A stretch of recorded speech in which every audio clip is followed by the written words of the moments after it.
Reality is like a film set. There are directors, Action. producers, Are we on schedule? and even actors. Can somebody get me a coffee? The trick is realizing that you are playing all of these roles. You are the executive producer of your reality. My name is Daniel, My name is Lauren. and we're here to break the fourth wall to discover what's behind the scenes. And what you hear just might have you saying, "That's so meta."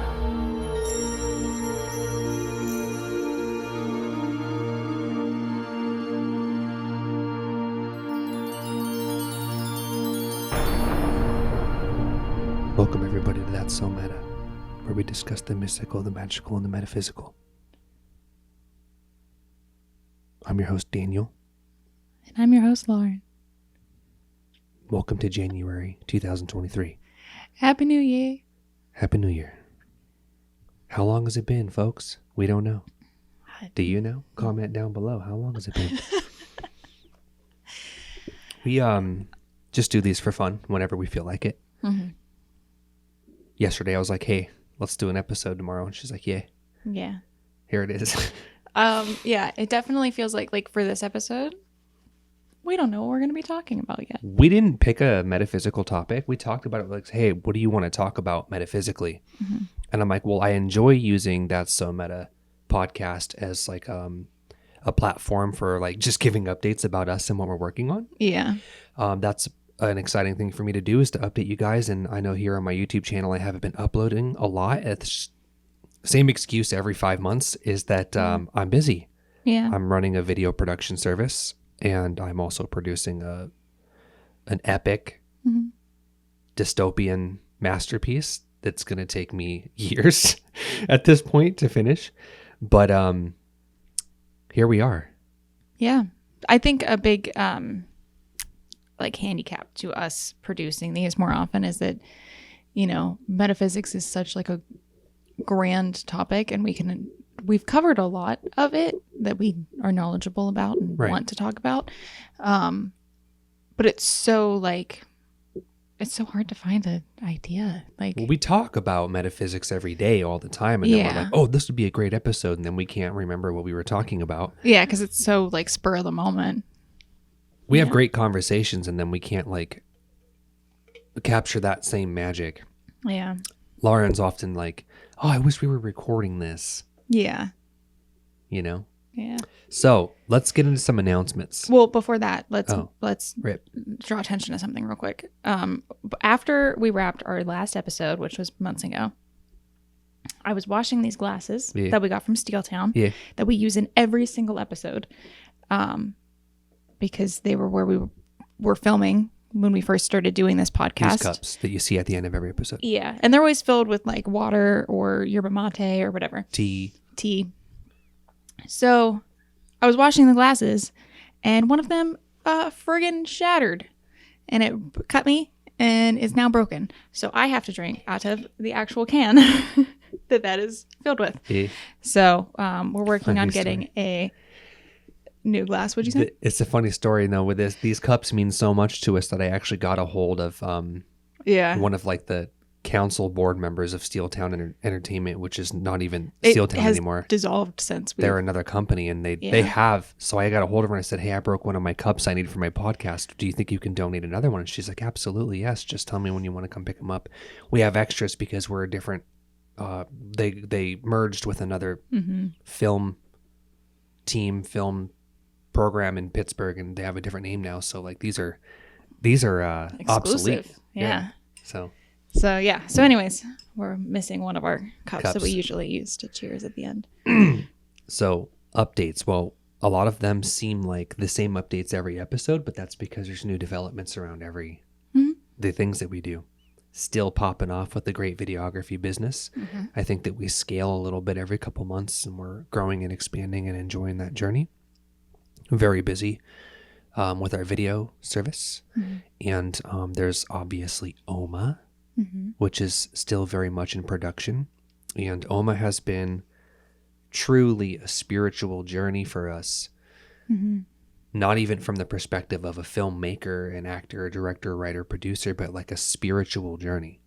It's a spiritual film with spiritual philosophical, metaphysical themes woven throughout, but it's to produce it has been a spiritual journey because it's so woven into who you are as a person. yeah, And it's such a life's work that, you know, when there are hang-ups or things don't go exactly the way that you had originally imagined them, all that stuff, delays. it's a lesson. Like Yeah, it it's hits a lesson. like a life lesson. Totally. I've been a producer for years, 12, 13, 15 years. I don't know.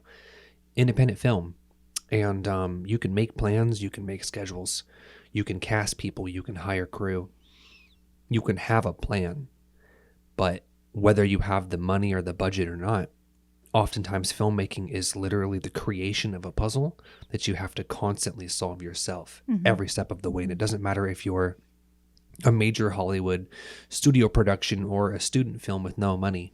There is always a series and a sequence of challenges. And this movie has been the pinnacle, absolute embodiment of difficulty. And I think that as we get a budget and we work with a team of people and the opportunity and the demand for my creative ability is at its pinnacle, it's at its maximum capacity that it's ever been, so do the challenges and so does the responsibility match that same degree of difficulty. People often ask me where I'm at with it, what am I doing, what's the status? And the title O.M.A is an acronym for something which is a secret. And I tell people that I'm mostly doing everything myself. You know, I have you as my partner helping me, you know, as a producer, but, you know, Lauren is an actor. She's makeup and effects. She's every department with me. But I'm generally doing all the production myself. And it comes down to, say, for example, like 25 hours a week sometimes, doing anything from script writing and emails, phone calls, hiring people. And I've learned as a producer who's taking on so much that mostly a whole team of people would be doing their own respective department, I'm doing by myself, that this movie is, you know, a lesson in the exercise of divine timing. It's a lesson in release of expectation. It's a lesson in balancing surrender, trust. It's such a teacher, this movie. You know, I've also been like balancing medical challenges and running the business with you, the videography business. And as O.M.A is like something that I've been trying to do for 20 years, it's the most important thing in my life.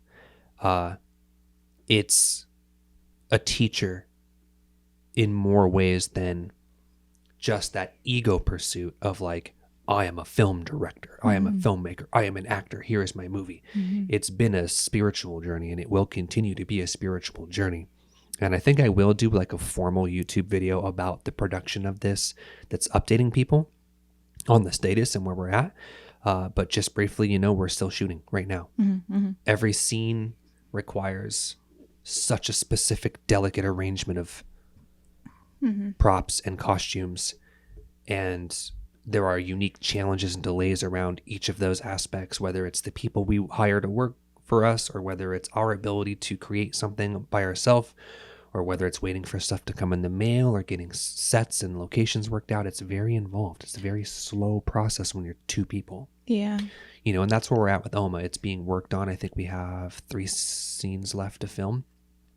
And they're the biggest, most involved scenes that require whole teams of people, locations, all that stuff. So it is happening. Yeah. And it's fun and it's exciting and it's challenging, but it is a spiritual experience, you know, wouldn't you say? Yeah. I think something that I've learned while doing filmmaking over the years is that you don't, I feel like going into it, even if you love film, you kind of have an expectation of what is the most important thing to nail when creating a short film, you know, something creative. And you always expect it to be like, are the actors good? Is the writing good? If you have those two things, then you're fine. But you forget about set design. You Yeah. forget about props. You Right. forget about costumes. You forget about hair and makeup. You forget about lighting and sound, and making sure that if you're doing any type of stunt work, that you have somebody there who's knowledgeable. And if you're doing VFX, you have somebody there that's knowledgeable. And there's so many moving parts, and no one thing is more important than the other. It's all, everything has to completely be cohesive, completely work together in order to create a product that is, that you like. The best kind of filmmaking is something that you don't notice, because it should just, you shouldn't be able to tell it apart. It's it a shouldn't movie, stand out. It should should be just be immersed a in the experience. cohesive, immersive experience. And when you first get into filmmaking, depending on your perspective of it, whether you're more of like a makeup artist or you're more of a writer, that might be the one thing that you care about the most, but that it's not the most important at all. There's so many moving parts. And I think that the biggest lesson with this is that as much as you want to be able to take on, you know, makeup and camera operating and producing and directing and lighting and all this stuff, things go unnoticed when you're on set if you don't have people's eyes on it. Right. The respective people involved, focus on that department. Yeah. And that was the biggest lesson for me, is that I always feel like I can take on all this stuff, and then like one thing's wrong. We go back, we watch the footage, and like the sun went down between shots. Yeah. And I'm like, how did I miss that? Right.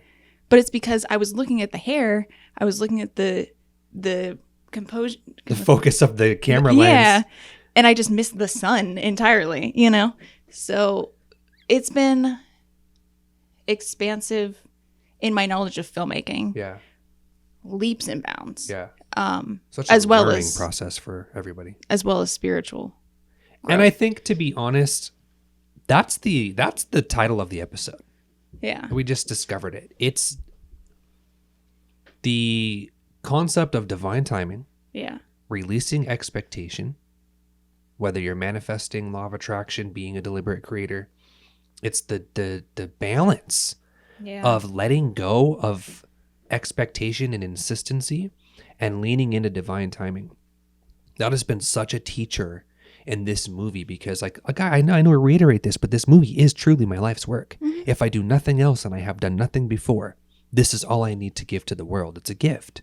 In a lot of ways, I'll talk more about the spiritual, metaphysical implications of what the movie is intended to be, which is actually a portal. Mm-hmm.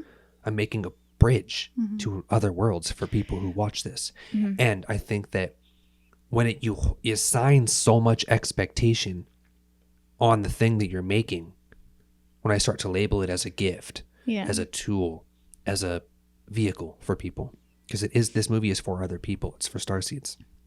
But then you start to assign all this meaning and attachment to it. That means you're like, oh God, everything has to go perfect.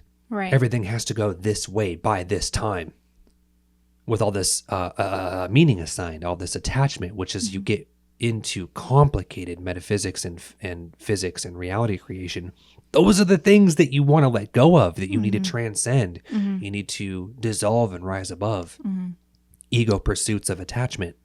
But that's all this movie has become for me, is a pursuit of attachment. Well, I think what's super interesting about this movie, coming from your perspective, is that because you had this idea when you were, 16? 16.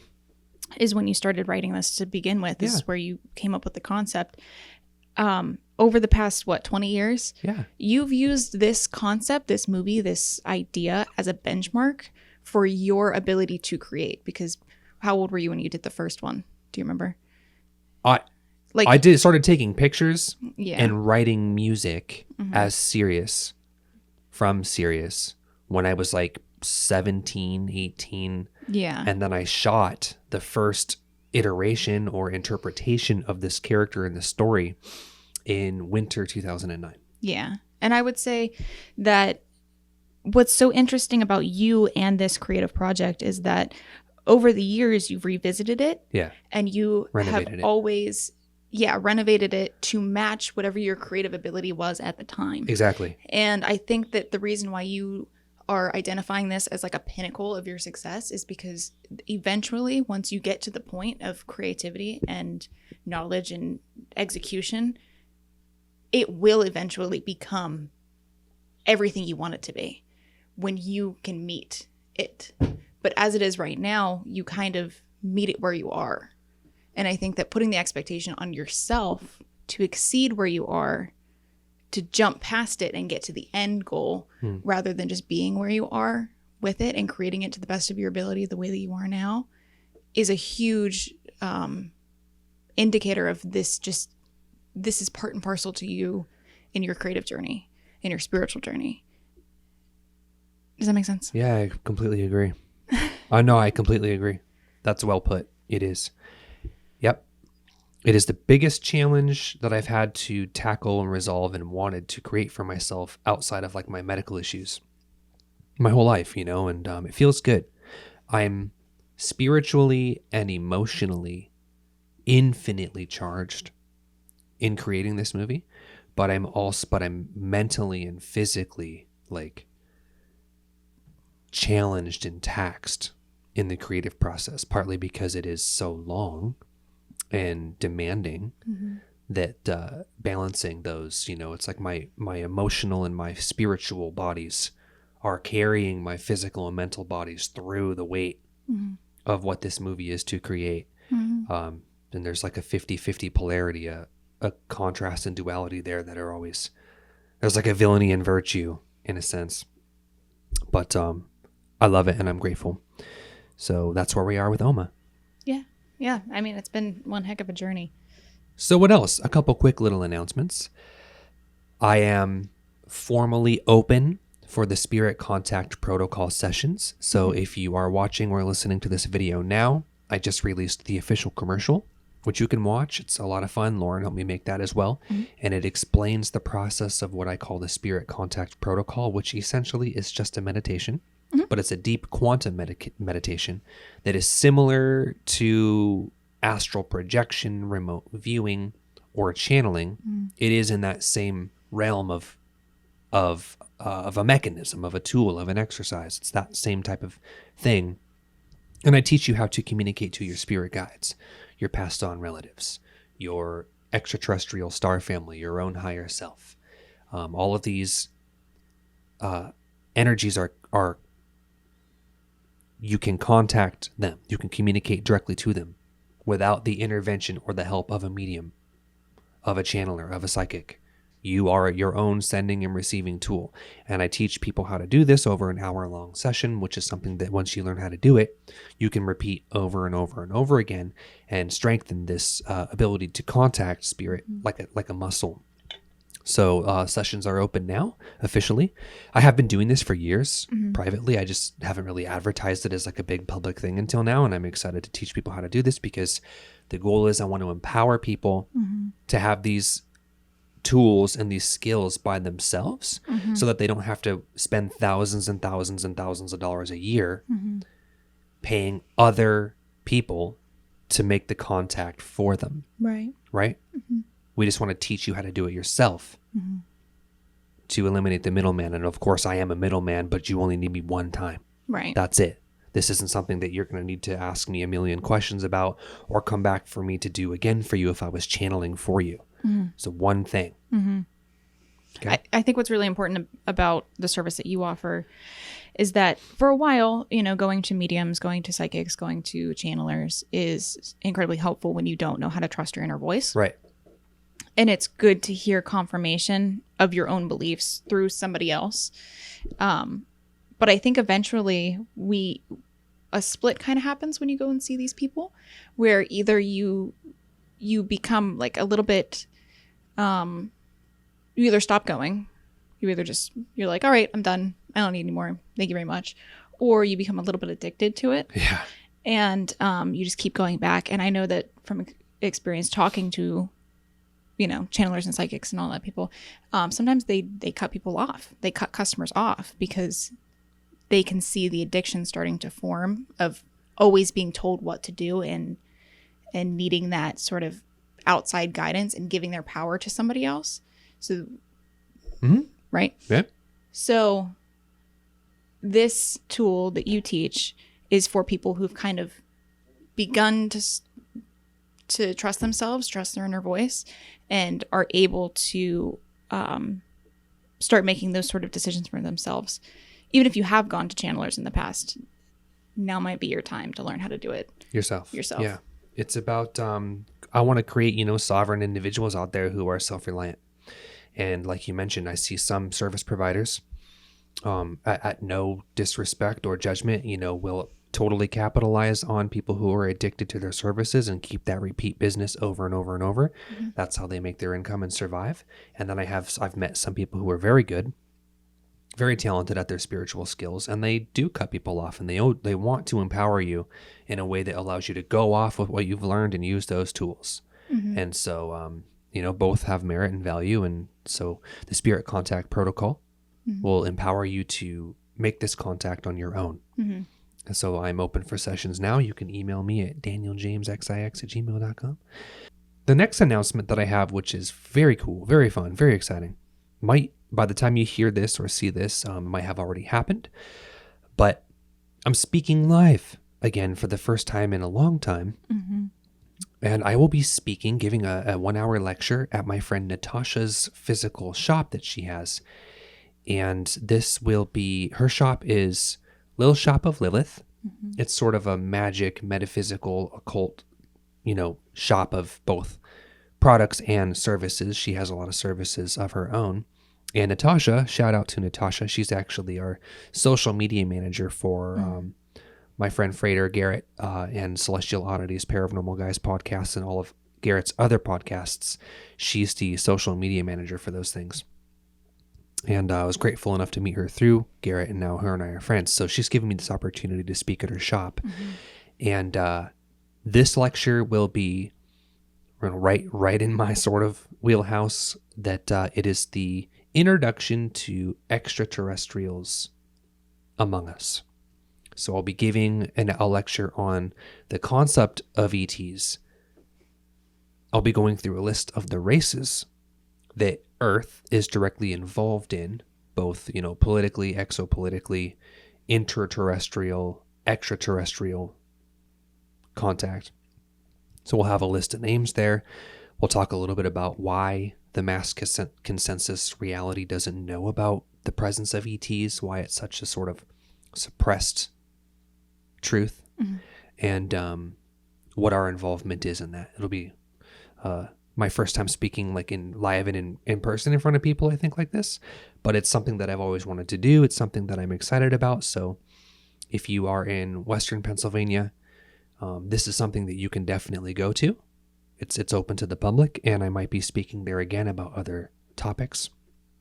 And at the very least, I think that we'll be filming that and probably make it available to some degree online to watch the recordings. Mm-hmm.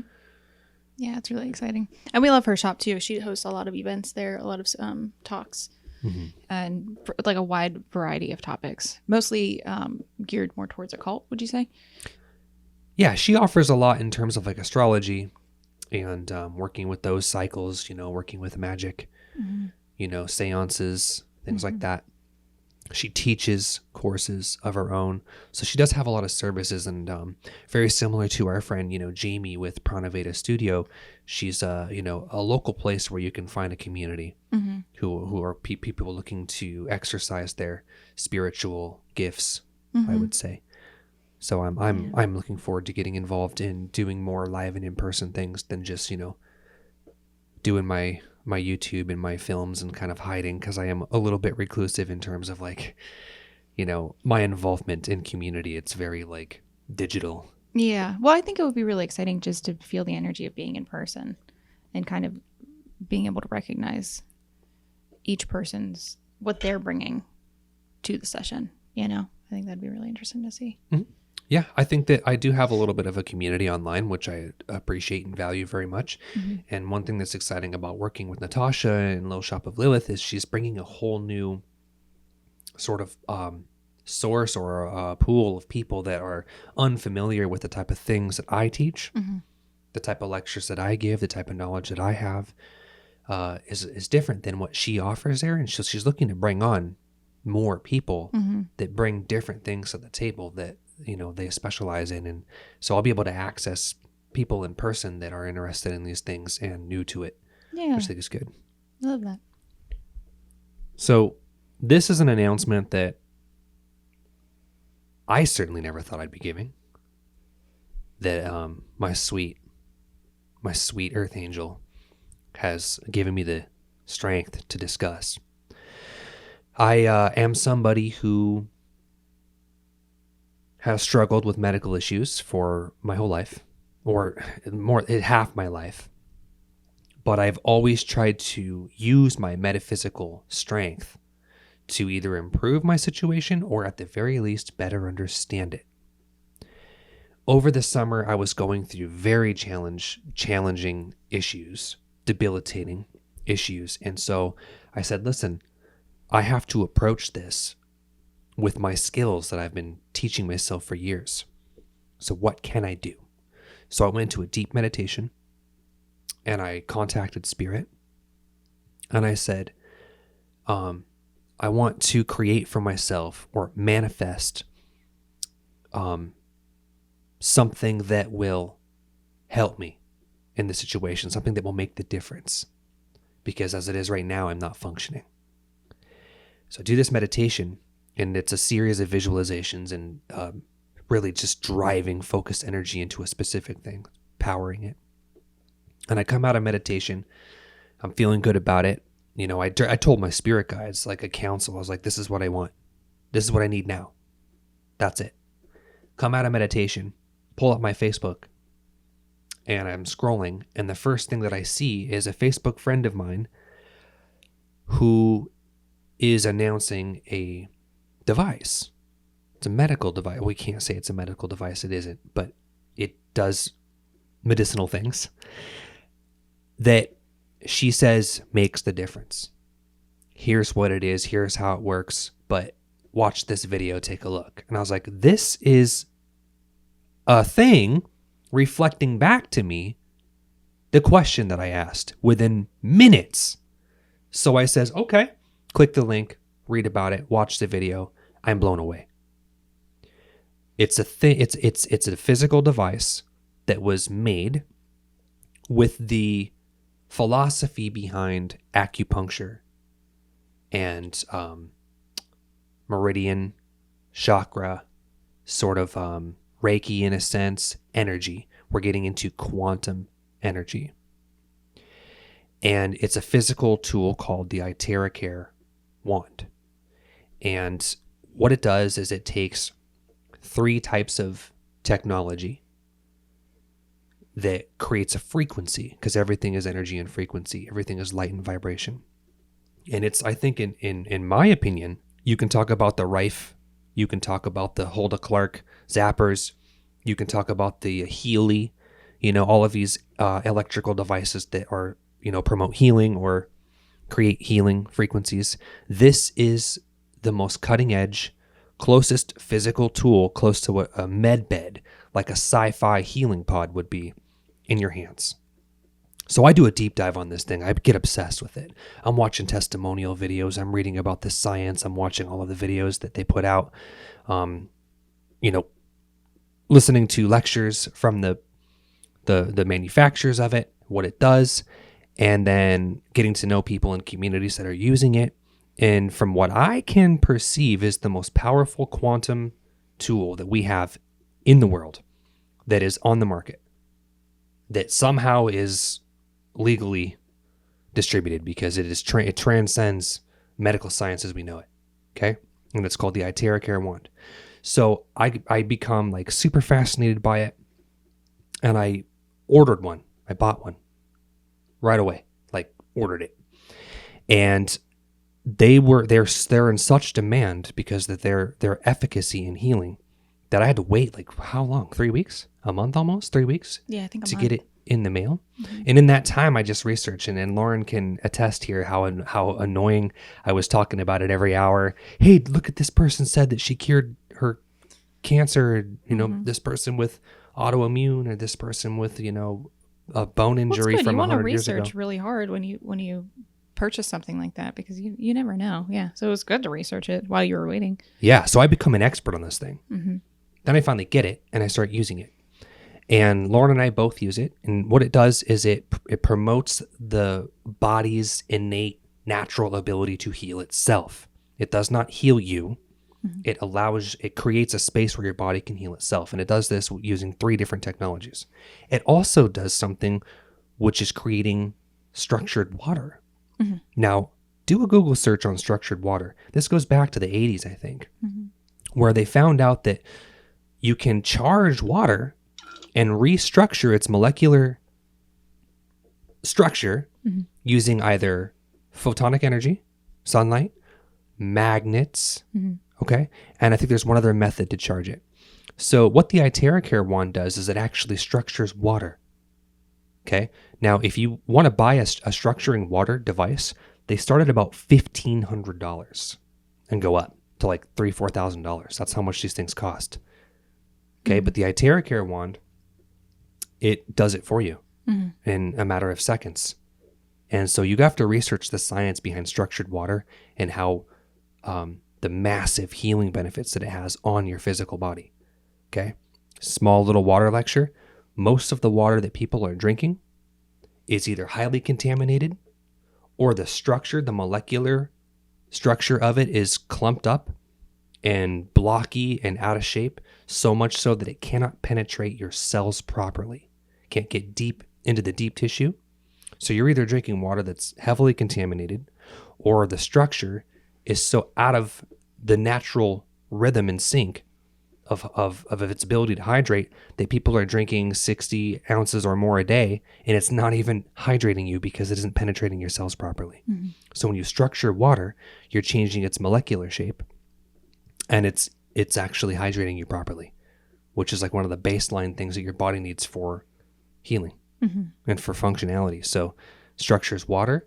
It does a variety of other healing sort of modalities, which I'm going to just give you guys a whole YouTube video about. So if you're hearing this, one of the next things that will be on my channel is an actual whole presentation on the IteraCare wand. And I'm a huge fan of it. I'm a huge advocate of its healing abilities because it has been improving my physical state. Massive. Okay. It took me from being debilitated to being able to function again. That's how serious this is. So we'll talk more about that in a new video, but I wanted to mention it here.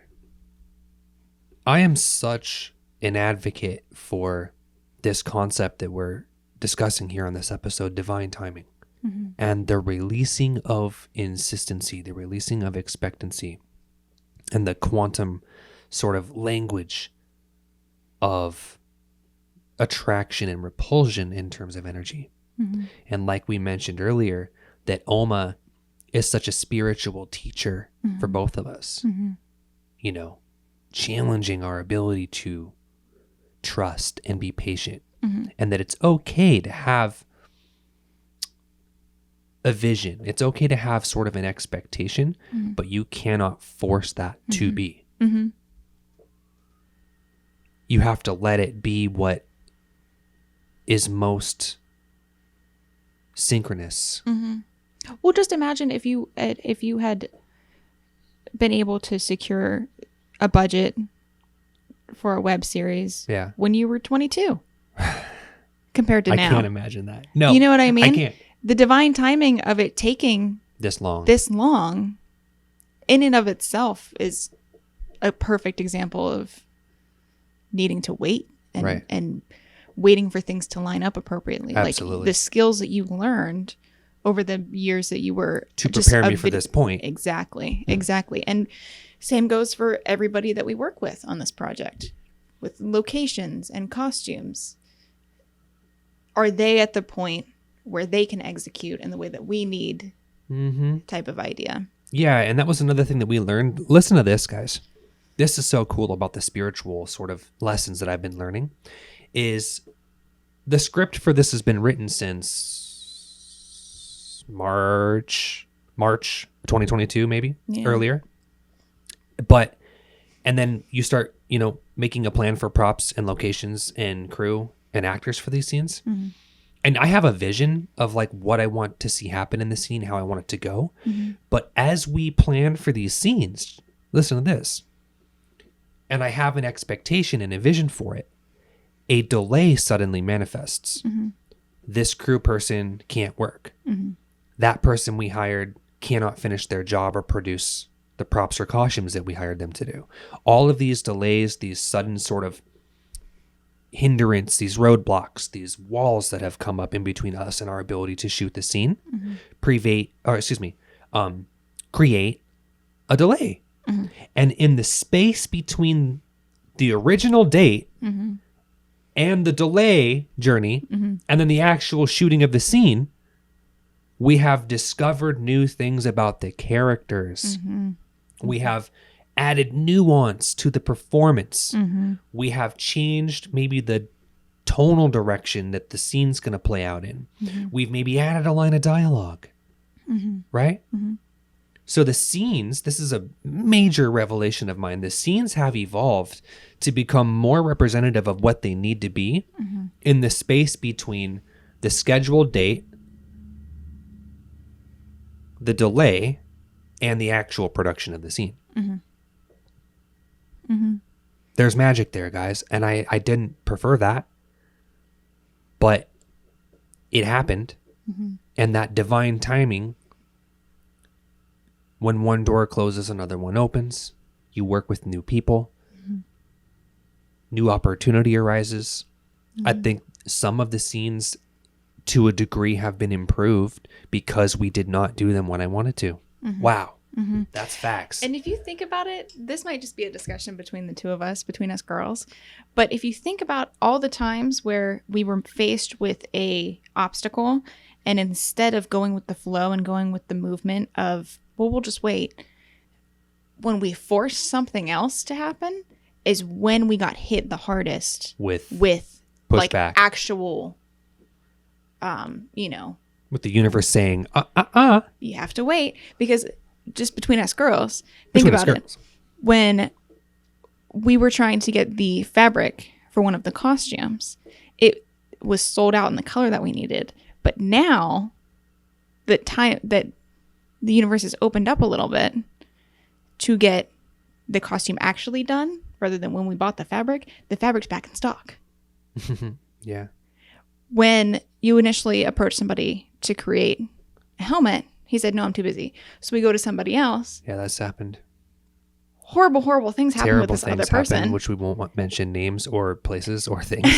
But we didn't get the helmet. Now that this object was again delayed, we went back to the original person that we asked, and it's been going great ever since. Yeah, the original guy that I hired to make my helmet in the movie.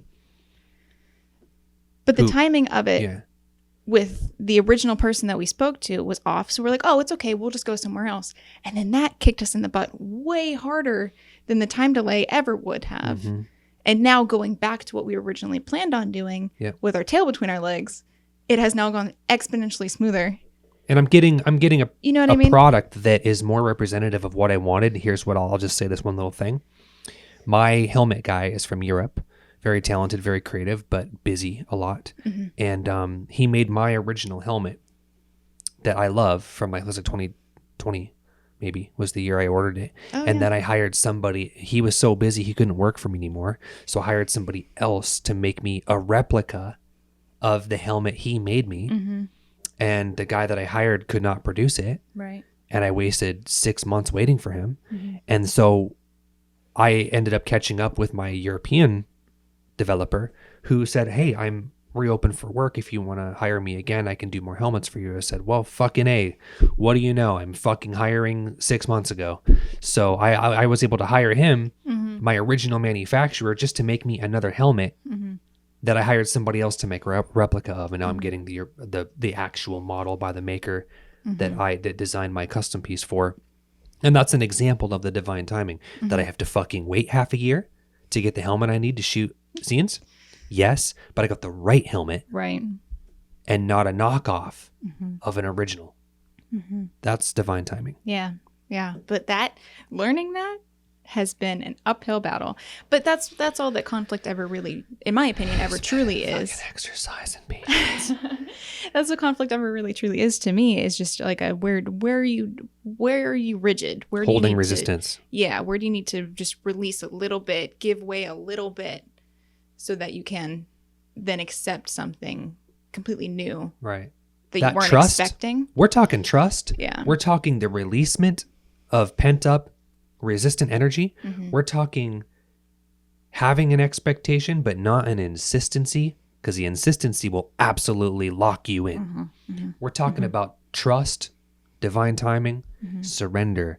Now, surrender is a term that gets a lot of people triggered because in today's age, if you're a freedom fighter of any kind, you appreciate and value your sovereignty. When we talk about surrender, they think it means submission. Right. They think it means giving up, laying down arms. I'm not saying surrender the fight, but what I am saying, surrender to the process that you're in and allow it to be a way that you didn't expect or to go in a new direction that you didn't create with your mind. That's a big thing in the law of attraction is we think that if I manifest it with my visualizations, which is a part of the process, it needs to go exactly that way. But no, you're just building an intention that is shape-shifting constantly. And it will eventually manifest in physical matter, circumstances, person, place, or thing, but you got to let go of it needing to look the way that you imagined in your mind because it might be better. Right. It might be later. It might be later. But you might be better prepared to receive it at that point. That's right. That's the lesson that you taught me, the divine timing. Like I could not have done O.M.A when I was 16 like this. No, not even a little bit. You had to be ready to receive the opportunity to make it. That's right. And I have renovated this story, this universe, this film many times over the years as I have become more conscious, more expanded in my awareness of the way reality works and exopolitics, so that the movie could be what it needs to be at a level, at my level, at the level that I need to be with my consciousness. I didn't have all of the puzzle pieces in place about this story. I only had fragments, little synapses moments that I've been trying to piece together for 20 years. But now I have enough of the story that I can I can make a tangible film with what I have enough. And even as we make the film, we learn more, we experience more, we grow more. And there will ultimately be a stopping point. There will be a finished product. There will be a finished art piece that is encapsulating enough data. But I wasn't ready until now. Now I am. And I didn't know that because the ego thinks it knows everything and it knows nothing. It only knows self-preservation. Right. It only knows protection. There it is. So even if you're not making a movie, you can use this lesson in any aspect of your life. We just know movies, so that's what we're talking about. But this could even apply to relationships. If you think about it, are you the type of person that would be ready to be in a relationship with somebody? Right. If, say, you have like this perfect partner in mind, like whoever they may be, you can describe them to a T, and that's who you're looking for as your partner. But are you the type of person that person would date? Right. Facts. Are you ready for that Facts. type of commitment? Are you ready for the lifestyle change that would entail? Or do you just want somebody around you? Are you the version of yourself that you want to be and that you need to be to have that partner that you want or need? Yep. Because it starts with the self first. What you put out is what you get back. And becoming that person, becoming prepared to be in that situation could just take time. Yep. It could just take experience and life lessons. The journey. You know, it's not necessarily active work that you have to do. It's more like experiencing things and growing from them until you reach a point where the frequencies line up. Yeah. And this could be some effort. This could be shadow work. This could be trauma healing, trauma release. That is part of the journey. And that might be part of the journey of growth that you're on until you become that version of yourself that is an attractive point to the thing that you want to experience. You know, we're getting into quantum physics here, standing waves and nodes and vibrational frequency. You know, what you put out is what you get back. So are you truly the vibrational singularity point to create the thing that you want to be? And relationships are a great example of whether or It's not an accessible example, yeah. money, jobs, work, travel, health. I'm a major proponent for the health aspect. It's all relevant. It's all a reflection of the self. Divine timing. Sometimes it just takes time. Time. Go back and listen to our episode about time. So we hope that helps. So there you guys have it. Divine timing. Little updates on our lives. We're working on projects. We're very busy. If you want to see me posting more on YouTube, let me know. Let me know what you want to see. I will be doing a video about the iTerra care, give you a deep dive on that. We will be getting some content from the extraterrestrial lecture. If you have any ideas for lecture topics for that O.M.A, let us know, because we don't totally know. We're just talking. And if we know enough about what you suggest, maybe we'll do an episode on it. Let's talk about it.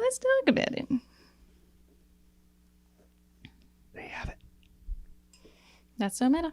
That's so meta. Cheers.